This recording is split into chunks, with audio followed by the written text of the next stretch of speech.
All right, guys, new unit. This unit is all about exponentials, and we're going to start out the unit by talking about some exponent rules.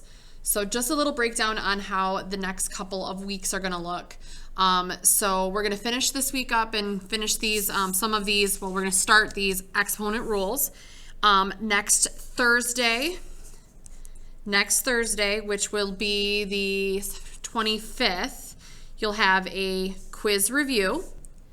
And I, again, will be doing a Google Meet for this, for those who want it. That seemed to go really, really well for the test review. Everyone that showed up has done phenomenal on their test. So quiz review on Thursday the 25th next week, and I will, again, be doing a Google Meet at 6:15 p.m. For those that can show up. And then you will have a quiz on Friday the 26th, going into spring break. Now, if you know you're going to be gone, or if you're leaving early and you won't have access to internet, you need to let me know ASAP, and we could try to figure something else out for you. So the good news for this is that your videos should not be very long each day. They're basically going to be just me going over examples. All of these problems, sadly, do look a little different, but you are going to be applying the same rule that day, and maybe you will be adding some extra rules from the day before. So the first thing we're going to talk about is a little bit of vocab that we are going to be using throughout this unit. So first thing is a monomial, and what a monomial is, it is a number, it is a variable, or it is a combo of both of those. So it could be like a number and a variable. So a couple of examples would be like the number 5. It also could be the letter X. It could be 5x, them together, or it could be like 5x squared y cubed. Notice there's no plus or minus sign. So that's what makes it a monomial. One, that's what mono means. So monomials with the same variables and exponents, so same variables and exponents, are considered to be like terms. And today it's all about looking for those like terms. So when you are adding and subtracting monomials, which is what you're going to be doing today, what you do is you combine like terms. So when you combine like terms, this is the major thing to remember today. You do not change the variables or the exponents. So whatever the variables are, leave them there. Whatever the exponents are, leave them alone. You only add or subtract the coefficients or the numbers out in front. And you can only combine them when they have the same variables and exponents. So we've got a couple of examples. And I'm gonna not go through all of these, don't worry, but I'm gonna go through a decent amount of them. So like for number 1, they both have x's. So that means that I'm going to take the 17 and subtract 25. 17 minus 25 is -8.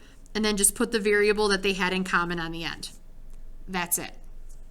Number 2, they both have y squareds. So I take the -23 plus 6, and I get -17, and then add on the variable.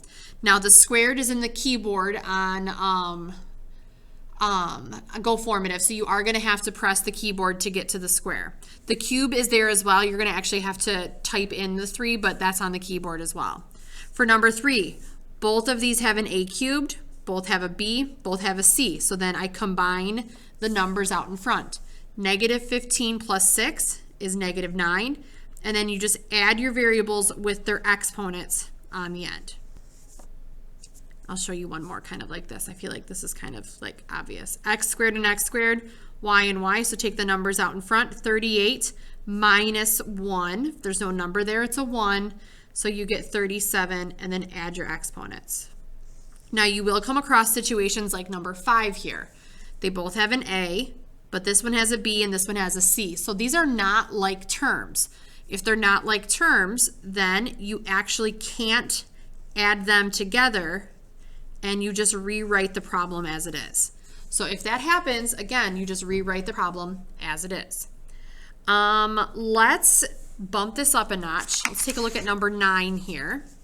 So we have y's and z's and z's. So I'm going to combine my y's together. 3 plus 4 is 7y. And then my z's are right here. 9 minus 3 is a positive 6, and then put the variable on the end. So same thing though, you only combine together what can be combined together. I always like to put them in alphabetical order as well. So like here, I see A's and B's. So the 8A has nothing to combine with, so I just rewrite it as 8A. These both are B's, so take 12 minus 10, which is 2B. I think just 2 more and then we'll probably be good. Number 11, I have W squareds and W's, so I'm going to take my W squareds first. W squared and W squared, so I take 13 plus 4 is 17W squared.